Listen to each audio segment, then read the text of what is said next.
কি এবার পাহাড়, সমুদ্র না জঙ্গল? ঘোরার মজা দ্বিগুণ হবে যদি থাকে মুখরোচক, আপনাদের সব সময় সফরসঙ্গী। মুখরোচক আপনাদের ভালোবাসায় জড়িয়ে ৭৫ বছর পেরিয়ে। টলি টাইমের আজকের এই আড্ডাটা একটু অন্যরকম। তারা বলে তারা অনেস্ট কাকিমা, কিন্তু তাদের দেখে মনে হয় অনেস্ট দুই ইয়াং কলেজ পড়ুয়া বা স্কুল গোয়ার্স বলা যেতে পারে। তো দুজনকে সঙ্গে তো নতুন করে পরিচয় করানোর কিছু নেই, কারণ মানুষজন ইতিমধ্যেই জানে তোমাদের পরিচয়। তাও আরও একবার জয় এবং স্বর্ণদীপ তোমাদের সঙ্গে আছে। তো ওয়েলকাম টু টলি টাইম। কেমন চলছে সব কিছু বলো? খুব ভালো চলছে, তুমি কেমন আছো? এই দিব্যি চলে যাচ্ছে। খুব ভালো চলছে। এই চলে যাচ্ছে কথাটার মধ্যে দিয়ে যে প্রশ্নটা প্রথমেই করব, বিগত এক মাসের যদি আমরা কয়েকটা খবর ফলো করি তাহলে আমরা দেখেছি ইনফ্লুয়েন্সার এবং কন্টেন্ট ক্রিয়েটরের মধ্যে একটা সূক্ষ্ম লাইন অনেকেই টেনে দিয়েছেন নানা কারণে, এবং দুজনের পক্ষ থেকে যারা না বলছেন এবং যারা হ্যাঁ বলছেন, দুজনেই দুটো পক্ষই যথেষ্ট যুক্তিপূর্ণ বেশ কিছু কারণ দিয়েছে। তাই তোমাদের কাছে প্রশ্ন, তোমরা নিজেদের কন্টেন্ট ক্রিয়েটরই বলবে না ইনফ্লুয়েন্সার বলবে? দেখো, আমরা যখন শুরু করি আমরা তো ফানি কন্টেন্ট দিয়ে শুরু করি, আমাদের কন্টেন্টের মধ্যে একটা স্টোরি থাকে, কন্টেন্ট থাকে, সুতরাং সেটা আমরা নিজেদেরকে কন্টেন্ট ক্রিয়েটর হিসাবেই দেখি। আমি জানি না আমি মানুষকে কি ইনফ্লুয়েন্স করছে কিনা, বাট আমি তাদেরকে ভালো কন্টেন্ট দেখানোর চেষ্টা করছি এবং এন্টারটেইনার্স। আমার মনে হয় যে আমরা যে ভিডিওটা বানাচ্ছি সেটা এন্টারটেইন করছি, তার মধ্যে অবভিয়াসলি সোশ্যাল মেসেজ থাকে ডেফিনেটলি, সেটা যদি কাউকে ইনফ্লুয়েন্স করে দ্যাট ইজ সামথিং, বাট আমরা উই ডোন্ট কনসিডার আওয়ারসেলফ কি আমরা একদম প্রপার ইনফ্লুয়েন্সার, বিকজ আমরা সমাজের জন্য এমন কিছু করে দেখিনি যেটা সমাজের মোড় ঘুরিয়ে দেওয়ার মতন কিছু ইনফ্লুয়েন্সিং জিনিসপত্র আমার পেজে বা আমাদের পেজে এরকম কিছু নেই, ঠিক আছে? তো আমার মনে হয় ইনফ্লুয়েন্সের কতটার অর্থ অনেক বড়, ঠিক আছে, and it comes with very very big responsibilities I feel. আর অত বড় রেসপন্সিবিলিটি আমাদের পেজে ভিডিওতে তো ডেফিনেটলি নেই। সো কন্টেন্ট ক্রিয়েটরটা মানবো, হ্যাঁ, ইনফ্লুয়েন্সারটা আপাতত মনে হয় না। অনেকেই অনেকেই এই কন্টেন্ট ক্রিয়েটর অ্যান্ড ইনফ্লুয়েন্সার শব্দটা গুলিয়ে ফেলে। অনেকে যে হয়তো কন্টেন্ট ক্রিয়েটও করছে না বা ইনফ্লুয়েন্সারও না, তাদেরকে মানুষ ইনফ্লুয়েন্সার বলে, কন্টেন্ট ক্রিয়েটর বলে। আদপে তারা কিছুই সমাজের জন্য আই ডোন্ট থিঙ্ক কোনো ইনফ্লুয়েন্স কিছু করছে বলে। তবে একটা জিনিস বলো, তুমি যে কথাটা প্রথমেই তোমরা দুজনে বললে যে আমরা আমাদের কন্টেন্টের মাধ্যমে সমাজকে একটা ভালো গল্প দেওয়ার চেষ্টা করি কিংবা কিছুটা বার্তা দেওয়ার চেষ্টা করি, তার মধ্যেও তো দায়িত্বশীলতা থাকে। এবার এরকম যদি কাউকে আমরা তার কিছুদিন পরেই যাকে আমরা ফলো করছি যদি দেখতে পাই যে এমন কোনো ঘটনায় সে জড়িত, তখন তো স্বাভাবিকভাবে দর্শকদের বিশ্বাসটা ভঙ্গ হয়। একজন করলে সেই দায়টা কি গোটা তোমাদের কমিউনিটির উপরেও কিছুটা চলে আসে, রোষটা কিছুটা? দেখো, আমার মনে হয় না কোনো একটা মানুষ কোনো একটা অ্যাক্ট করেছে বলে পুরো গোটা কমিউনিটিকে বলা হচ্ছে। আজ একটা ডাক্তারও মানুষকে বাঁচায়, যেরকম তারা মানুষকে মেরে ফেলারও ক্ষমতা রাখে, ঠিক আছে? তো আজ যদি একটা ডাক্তারও করে, গোটা ডাক্তারের প্রতি মানুষের বসার উঠে যাবে এরকম কিন্তু নয়। তো ইনফ্লুয়েন্সের দেখো, আমরা প্রত্যেকটা ক্যারেক্টার প্লে করি, ঠিক আছে? সেটা আমার ক্যামেরার সামনের ক্যারেক্টার। আমি পার্সোনালি কেমন সেটা সোশ্যাল মিডিয়ার মানুষেরা হয়তো 90%ই জানে না, ঠিক আছে? তো আজ আমি মানুষটা হয়তো কটা অ্যাওয়ার্ড শোতে গিয়ে 4-5টা অ্যাওয়ার্ড পেলাম, বা আমি হয়তো ভালো কাজ করলাম সমাজের দিক থেকে দেখতে গেলে, সেটা জাস্ট 1.5 সেকেন্ডের ভিডিও, 1.5 মিনিটের ভিডিওতে আসছে।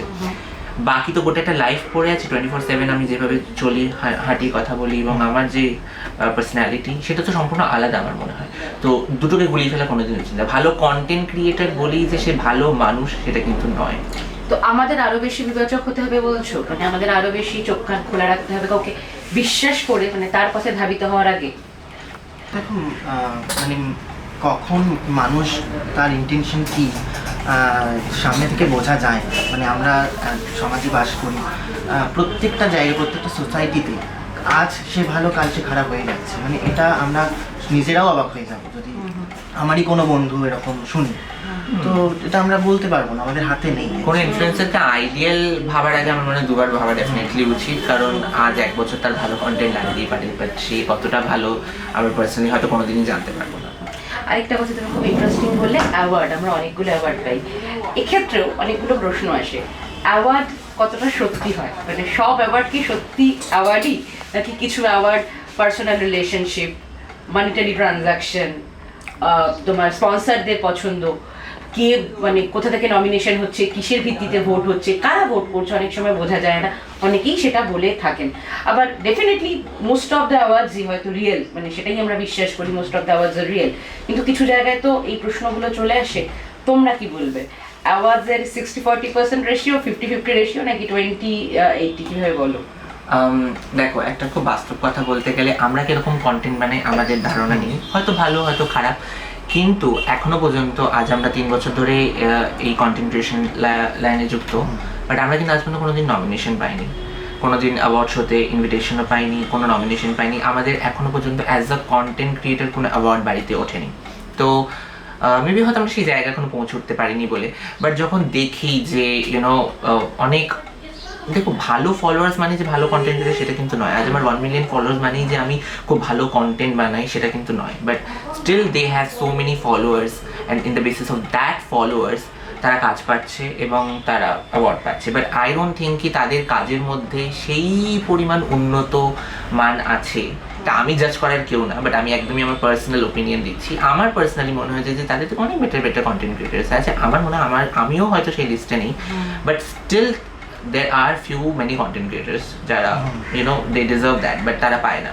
তো এবার পার্সোনাল রিলেশন কিনা বা পলিটিক্স আছে কিনা সেটা তো আমরা বলতে পারি না, কারণ আমাদের কি ওরকম কোনো অফার আসেনি কোনোদিন যেরকম টাকা দিয়ে অ্যাওয়ার্ড কিনতে যাবো, মানে আমি হয়তো কোনোদিন। আর এটা নিয়ে আমাদের আক্ষেপ নেই, বিকজ আমরা যখনই কখনো মানে আমাদের যারা ভালোবাসে দেখে তাদের কাছে যখন আমরা যাই, তাদের যে ভালোবাসা, রাস্তায় আমরা অনেক সময় বেরোই, তো মানুষজন বাচ্চা থেকে বয়স্ক সবাই এসে যখন তাদের রিয়াকশন জানায় আমাদের, আমার মনে হয় ওটার থেকে বড় অ্যাওয়ার্ড আমাদের কাছে কিছু। অ্যাওয়ার্ডটা তো একটা মেটেরিয়ালিস্টিক জিনিস আমার মনে হয়। আজ যদি কোনো মানুষ এসে বলে যে তোমার জন্য না আমি আমার 5 মাসের ডিপ্রেশন থেকে বেরিয়ে আসতে পেরেছি just because of your videos, I think that is the most precious award যেটা আমরা পেতে পারি। তো এবার একটু তোমাদের নিজস্ব প্রসঙ্গে আসি। তোমরা দুজনের কন্টেন্ট থেকে বোঝা তোমাদের মধ্যে একটা দারুণ বন্ধুত্ব আছে, কিন্তু এই বন্ধুত্ব সূত্রপাত হয়েছিল কোথায়? ও, এটা তো আই থিঙ্ক জন্মগত। অ্যাকচুয়ালি আমরা মানে আমরা সম্পর্কে ভাই হই। ও হ্যাঁ, আচ্ছা। আমি ওর মামার ছেলে, আমার পিসির ছেলে, আচ্ছা। আর আমাদের এজটাও যেহেতু একই, ওর আর আমার এজ সেম, ছোটবেলা থেকেই ও আমার বাড়ি আসতো, আমি ওর বাড়ি যেতাম, তো আমাদের মধ্যে একটা না ভালো কোঅর্ডিনেশন শুরু হয়, মানে আমার কথা ওকে শেয়ার করা, ওর কথা আমাকে শেয়ার করা। তো আমাদের কাজিনরা অনেক বড় আমাদের থেকে ও, অ্যাকচুয়ালি, তো আমরাই একমাত্র একটুখানি একই বয়সে, তো এক অপরকে ছোটবেলা থেকে আমি যেটা বলিও মাঝে মাঝে যে আমি এখন আমার বাড়িতে অন্নপ্রাশনের আমার পিকচার আমি ওকে দেখতে পাই, আমার ড্রেস পরেও আছে, সেটা খুব অদ্ভুত। তো ওখান থেকেই একে অপরকে ভরসা করা, বন্ধুত্ব ওটা চলে আসে। কিন্তু তোমরা দুজন মানে যেটুকুনি বোঝা যাচ্ছে যে বাকি অন্যান্য তোমাদের পরিবারে যে যে প্রফেশনেই গেছে তাদের থেকে একদম অন্য একখানা জায়গা চুজ করলে, এবং সেটার উপর তোমার তোমাদের ফ্যামিলি নিশ্চয়ই বিশ্বাস রেখেছিল প্রথম থেকেই, সেই জন্যই তোমরা এতটা এগোতে পেরেছিলে। কিন্তু একটা বেসিক প্রশ্ন প্রথমে আসে, কি করিস রে তোরা দরজা বন্ধ করে, কি করিস রে আলো জ্বালিয়ে? তোমাদের এই প্রশ্নগুলো ফেস করতে হয়েছে? খুব কম, বিকজ আমরা দরজা বন্ধ করে করি না, আমাদের ফ্যামিলি মেম্বারের সামনেই করি। অনেক সময় আমি আমার মাকে বা আমার পিসিমণিকেই বলেছি যে একটুখানি লাইটটা ধরে দাও। ও আচ্ছা। বাট আমার মনে হয় এটা এখনো থাকে পরিবারের মধ্যে, না মানে আদার্স রিলেটিভসরা থাকে যে এখনো হয়তো এই কন্টেন্ট, হ্যাঁ মানে ভিডিও বানাচ্ছিস তো ঠিক আছে, এবার আর কি করছিস, মানে এই জিনিসটা, মানে আমি যে ভিডিও ক্রিয়েটর বা কন্টেন্ট ক্রিয়েটর প্রফেশনালি, সেটা এখন প্রফেশন হিসেবে মানতে একটু অসুবিধা হয় তাদের। তো পড়াশোনা করছিস তো, মানে ওটা তো করছিস সাইডে, ঠিক আছে, এবার পড়াশোনা করছিস, এই একটা ব্যাপার আছে। এটা কতদিন থাকবে? হ্যাঁ, গ্রাজুয়েশন কমপ্লিট হওয়ার পর যখন আমরা ডিসাইড করেছিলাম যে we will focus on this content creation and আমরা একটু পড়াশোনার দিক থেকে ব্রেক নিতে চাচ্ছি, that was like a very huge decision. তো আই থিঙ্ক সেটা করতে গিয়ে একটু অনেকে বলেছিল যে কেন পড়াশোনা ছেড়ে দিলে, আর ফেলে যাওয়া যায় না, সো এখানে কোনো ক্যারিয়ার নেই, এখানে ওই 2 দিন মানুষ চিনবে, 4 দিন পর ভুলে যাবে, এই জিনিসটা আছে, রিস্ক প্রত্যেকটা প্রফেশনেই থাকে। সো আই থিঙ্ক ওরা সাপোর্ট করেছিল প্রথম থেকে, অবভিয়াসলি সাপোর্ট করি। প্রথমে তো অবভিয়াসলি আমরা ওরকম প্রপারলি মেয়েও সাজতাম না, ঠিক আছে, কোনো রকমের জাস্ট কিছু একটা গামছা টামছা মাথায় দিয়ে ঘোমটা টোমটা দিয়ে সেজে দিতাম। তো তারা তখন বলতো যে কি হচ্ছে, এগুলো কি করছে, তারা তো বুঝতো না অতটা। এখন দেখে দেখে দেখে শিখে গেছে, চিনে গেছে, আর যখন রাস্তায় বেরোয় তখন তারা যখন দেখে ছবি টবি তুলছে, তো like okay, we are proud. কিন্তু ধরো আর্টিস্টদের জীবন তো খুব মানে অস্থির হয়, তারা এই নিয়ে আপস অ্যান্ড ডাউনসের ভেতর দিয়ে যেতে হয়। যদি তোমাদের বলা হয় যে কন্টেন্ট ক্রিয়েশন আমরা এই সময় দারুণ দারুণ পেয়েছি, হোয়াট নেক্সট? তোমরা কিভাবে আপডেট করবে নিজেদের ভেবেছো? মানে হোয়াট নেক্সট এরপরে? আমরা সত্যি কথা বলতে মানে এখন আমাদের বয়সটাও ছোট অনেক, তো আমরা এখন এটা নিয়েই করছি, মানে ভবিষ্যতেও যদি ভাবি এটা নিয়েই ভাবছি। আমি জানি না নেক্সট আমি কি করব, আমি আজ আছি কাল নাও বেঁচে থাকতে পারি। দ্যাট আচ্ছা না মানে ওর এক্সপ্রেশনটা দেখো। আই থিঙ্ক আমার মনে হয় কাজের দিক থেকে আমরা সবসময় চেষ্টা করি যে আমরা আগের বছর যেটা করেছি আমরা এই বছর সেটা এটা করবো না, তার থেকে বেটার করবো। না চ্যালেঞ্জ করবো এমন কিছু, এমন অনেক কিছু হতে পারে। আমার এমন অনেক কন্টেন্ট আমাদের আছে যেটা আমরা হয়তো ভিউজ পাইনি অতটা, ঠিক আছে, সেটা ভিউজ পাইনি। এবার অনেক এখন ভিউজের পেছনে খুব পাগল মানুষ, যেটা ভিউজ পাচ্ছি সেটাকেই এখন 1-2 বছর কন্টিনিউ করবো, ফলোয়ার্স বেড়ে যাবে, 4-5টা ব্র্যান্ড চলে আসবে, that's it, that's life and that's it. আমাদের যে ক্যারেক্টার ফেমাস ওগুলোর আমরা আগের বছরে ওই ক্যারেক্টারগুলোকে নিয়ে অন্যরকম ভাবে প্রেজেন্ট করেছি, এখন আমরা অন্যরকম ভাবে প্রেজেন্ট করছি। অ্যাক্টিং এর দিক থেকে আমরা যথেষ্ট চ্যালেঞ্জ ছুড়ি নিজেদের দিকে, যে এই ক্যারেক্টারটা একটু অদ্ভুত লাগবে, মানুষরা তো ভিউজ পাবে না, রিলেটেবল না, but will still do that, because আমার মনে হয় ওটাতে নিজের অ্যাক্টিং আর নিজের ক্রাফটকে চ্যালেঞ্জ করা যেতে পারে। সো একটু যদি এক্সপ্লোর না করি, এটা তো আমার প্লে গ্রাউন্ড, এখানে তো খেলছি আমি, সেটা যদি নিজে এক্সপ্লোর না করি, এক জায়গায় স্টিক থাকি, তাহলে আমার মনে হয় বেশি দূর যাওয়া যায়। তবে আজকে যে কারণে এখানে আসা, সে প্রসঙ্গে এবার একটু আসতেই হয়। অনেস্ট কাকিমারা আজকে ঠিক এখানে কি সাজতে এসেছে? এটা কি সাজতে আসেনি, নিজেদের মনের সাজার মানে যত্নটা নিতে এসেছে? তো নিজেদেরকে টাইম দিতে এসেছি। আচ্ছা, হাও? যেটা হয় না, বিকজ আমরা এত শুটে বিজি থাকি, নিজেদেরকে টাইম দেওয়া হয় না, নিজেদেরকে কেয়ার করা হয় না, যেটা দরকার। কেয়ার মানে এই না যে আমি নিজেকে ফর্সা করে দেবো বা আমি অন্য কিছু করে নেব, সেটা না, জাস্ট নিজেকে হেলদি রাখার জন্য এসেছি। হ্যাঁ, এত তো সময় দিই, বাড়ির লোক, বাইরের লোক, কাজ, ঠিক আছে, উল্টো পাল্টা মানুষদেরকেও সময় দিই, ঠিক আছে, তো আই থিঙ্ক এত মানুষকে সময় দেওয়ার পর নিজেকে একটু সময় কি একদমই না, তো নিজেকে একটু সময় দেওয়া দরকার আমার মনে হয়। আর এখন এই যে বললাম যে চ্যালেঞ্জ করি, তা আজকে একটু চ্যালেঞ্জ আছে আমাদের, কি আমরা নিজেদের উপর একটু এক্সপ্লোর করব, না নিজেদের লুকসের উপর একটু এক্সপ্লোর করবো, মানে মানুষ একটু চমকে যাবে। আর যেটা আমি বরাবরই পছন্দ করি, নিজেকে একটু এক্সপ্লোর করতে। আমার আগে চুল ছোট ছিল, আমি এখন বড় করে নিয়েছি, এখানে এসে অনেকে চিনতে পারছে না আমাকে।